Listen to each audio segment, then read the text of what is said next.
Welcome to the National Baseball League. Alright, here is yesterday's games. We got a full board. This is board 1 and 2. There's going to be 3 games on board number 2. So we'll start at the top left with the Portland Anchors being hosted by the Detroit Motors. First of 3 games in. I got a Columbus Clippers in. I think I wore this hat yesterday too. This don't matter. So we'll start with this first game. So, big win by Detroit. They do a really good job in the first game of this series on the road against the Anchors. Anchors, they're struggling. They struggle to get hits. This was a bit of a surprise to me, since I want to see how the rest of the series played out. Portland, is this something they can just flip the switch and just go right back to winning, or is this the start of a trend? I want to see what happens. Tough loss for Portland. Maybe they just had a bad game. We don't know. So, 6 runs, 12 hits, 2 errors for the Motors. Just 1 run, 2 hits for the Portland Anchors. Motors in the series 1-0. Then we had the Aliens and the Houston Cosmos. Aliens find a way that some great pitching allows them to win 1-0 as they shut out the Houston Cosmos. Aliens will lead the series 1-0. Good job. They're 1 run, 5 hits, no errors. And the Cosmos are scoreless through 7 hits and no errors. Then we had the Whalers and the Titans. Whalers lead the series 1-0. Then against the Tampa Bay Titans. 5 runs, 10 hits, some decent offense here. Some really good defense and pitching here. They shut out the Titans, only allowing 6 hits, and the Titans do make an error, contributing into their loss. Good start for this series for the Whalers. They lead 1-0. Then we had Vegas and Seattle. Okay, yeah. So yeah, this last night was wild. There were some wild results. You'll see what I mean. But yeah, this is probably the first of them. There's probably 3. 2 of them are on this board. The third one's on the second board. Vegas just keeps. They've actually won a second series in a row. They win over the Seattle Sasquatch 2-1. Very close game. Gamblers come out on top. They win 2-1 on 6 hits, no errors, and they hold the Seattle Sasquatch to 1 run, 7 hits, no errors. Just a great job defensively. Been a lot of their struggle, and they're able to keep it under control in this game. Maybe they're turning the tide. We'll see. Then we had the Sailors and the Sailors and the Sails. So New York shuts out the San Diego Seals. They're not that far. Just 3 hits allowed and no runs scored against the San Diego Seals. I want to see a no-hitter. But we have seen our first of something. You'll see it. We'll get there. There was a bit of a milestone. I mean, you could probably see it in the corner, but I want to wait to talk about it because it's going to be interesting. So you can just skip if you want. So we had the New York Sailors here. 4 runs, 9 hits, no errors. Really good job defensively. It's sort of like Boston. Sort of like Albuquerque. The pitching staff and defense was absolutely incredible.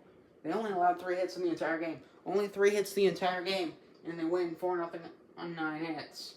Fantastic job by the New York Sailors to get this series started.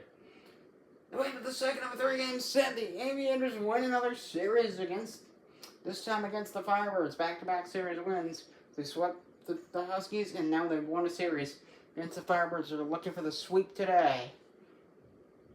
We'll see if they can get it. I mean a 6-game win streak, which would be solid. So, heck, maybe I cover this one. I don't know. Maybe I cover something else. We'll see what I decide to cover. I'm still not. We'll see. So, really good job for the Aviators. They win this one 8-5.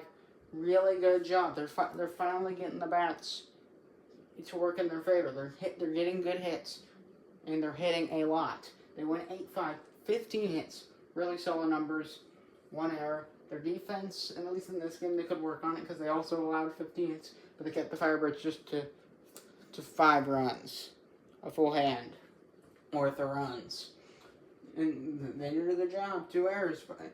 The Firebirds, Aviators They take advantage and they win the game 8-5. They're going to win this series. Looking for the sweep today. Hopefully they get it. The way to the Monuments and the Montreal Expos.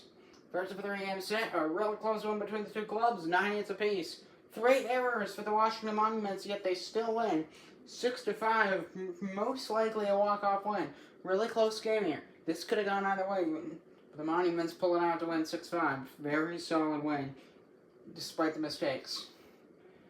Then we head to another shutout win by the Vancouver Grizzlies to start a 3-game set. First of a 3-game series, Grizzlies shut out the Chicago Railers 5-0.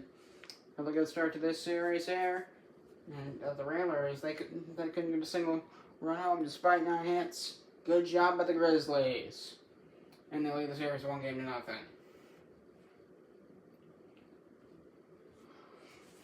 Then we head to Cincy and Philadelphia. Series tied at 1. That's the one I'm really thinking about. Cincinnati with a fantastic win over the Philadelphia Liberty. 7-2. Series tie, 1 apiece. So the Cincinnati Stingers, 7 runs, 14 hits here. So what this means is that they're producing offense, and they're doing a good job at it. Meanwhile, they're pitching pretty solid performance last night. Just 2 runs scored and 6 hits for the Philadelphia Liberty, and an easy 7-2 win for the Stingers to tie the series. Now we'll see who gets the win. I think I might cover this tonight. I don't know. Then we head to Memphis. Memphis Blues, Toronto Huskies. Blues win 3-2, a really close game here. Just like this Washington-Montreal game. Maybe I cover one of those. I don't know. So the Memphis Blues are a really good way to start this series by winning 3-2 over the Toronto Huskies. Blues here, just enough. I mean, they're getting more base hits, more hits, and score an extra run to win 3-2. Going to the Knights and the Utah Raptors. For the New York Knights, they shut out Utah with a 4-0 win, and they win this series with this shutout win. Just 9 hits allowed for the Utah Raptors. The Raptors don't bring a single run home. Good job for the New York Knights, which this game was right after the New York Sailors game, because Sailors got the early start, and the Knights got the later start, if that makes sense. So, and the Knights win the series 2-0. So they're both home right now. So that stadium's seen a lot of baseball. Wait a minute, Minnesota and Atlanta. Oh boy. Yeah, here we go. Here we go. Oh wow. This is what I was talking about. Oh my gosh. Whoa. Crazy. I know. So Minnesota and Atlanta are out with 2 runs, 7 hits, but it doesn't really mean anything since they're. I mean, this is impressive for the Atlanta Arrows, but if you're Minnesota, yeah, I think it's when you want to. That's probably after that game you just want to press self-delete. Probably. If I'm the manager, my team gives up 20 runs. Yeah, I'm ready to about quit. And then the Atlanta Arrows, 20 runs, 26 hits. So they got the first 20-run game in the NBL. 20 runs scored for the Arrows, an absolute blowout over the Minnesota Northern Lights. Just really strange. Whoa. I'm impressed. So, and this ties the series at 1. Believe it or not, Minnesota won game 1 of the series. We'll see what happens. I have no idea. So that's board number 1. See you for board number 2. Stick around. So, here's board number 2. So just 3 games on the board. We'll start with the Texas Twisters and the St. Louis Stars. St. Louis Stars with a 3-1 win yesterday over the Texas Twisters. Pretty close game with Texas. They're not able to bring the runs home. That's what happened there. They struggled to actually bring runs home. Got 6 runners up, but they only have 1 run to show for it. Well, the St. Louis Stars on the other end, 8 hits, they score 3, so it was like, so Texas, they're struggling pitching wise a little bit. That's what I'm noticing here. And so, but they did get the first win. Series tied 1 game apiece. They won the first game 2-0 because I have it right there. It's no, because I'm not remembering it. I remember some games, but not a lot of them. So yeah, the St. Louis Stars, that they take this one 3-1. Twisters shut them out 2-0 2 days ago. We'll see what happens tonight. Because I'm gonna do this tomorrow. And then probably, I don't know, Sunday it's probably gonna be, everything's gonna be late Sunday. This will be a very late video on Sunday. Then maybe I can sneak in an extra video. I'm going to be at a Clippers game on Sunday. Tomorrow I'm going to be hanging out with people. So, maybe tomorrow I can sneak one in. Oh. So, yeah. Series title 1, I think I want to do Cincinnati, Philly tonight. That's what I think I want to do. So, but, Series title 1 here, we're going to move to... We're moving to board number 2. So, hold on.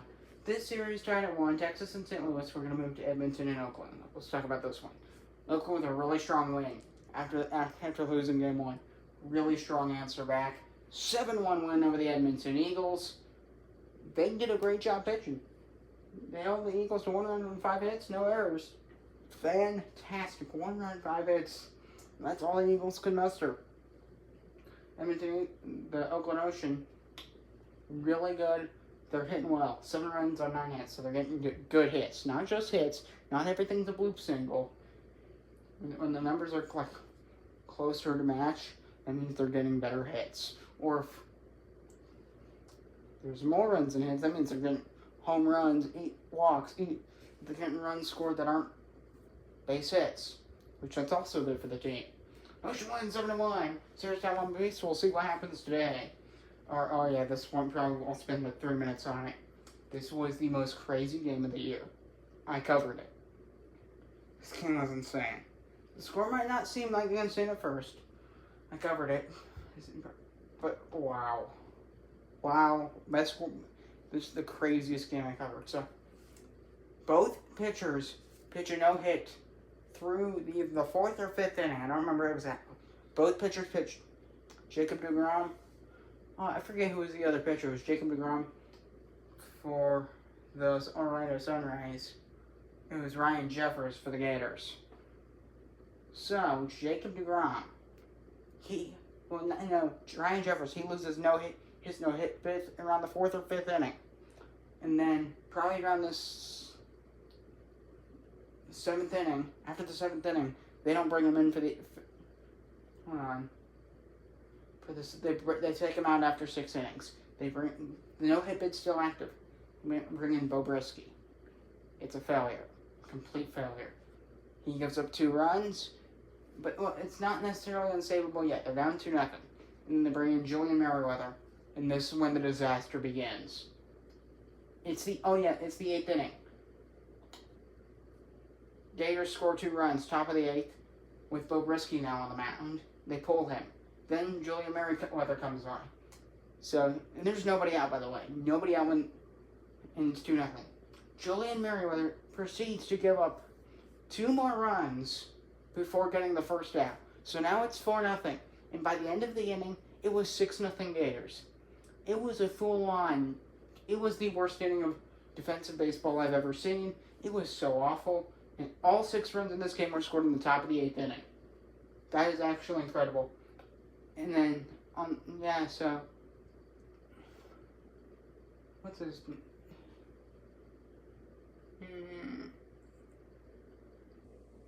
So, Jacob deGrom, he pitched 6 no-hit innings. 6 no-hit innings. And this team still didn't even score a single run. They didn't just lose. They didn't score a single run. Wow. And the losing streak moves to 8 for the Orlando Sunrays. It's getting to the point of just throwing the towel. Season done. It's bad. It is a living nightmare in Orlando. It is a nightmare. Everything is falling apart. This team is falling apart. Wow. Gators lead 2-0. Orlando is falling apart. Orlando is... I don't know how do you fix this? How do you fix this? Games like this is what their defense is so bad. Kind of like what's happening with the Yankees. I mean, they're starting to get back on track. They're starting to get back. The Yankees are starting to get back on track. I'm wearing Yankees. Yankees are starting to get... But this team is where they were about a week ago. Oh, it is just nightmare-inducing. Alright, if you're an Orlando fan. Alright, that'll do it for the video. See ya.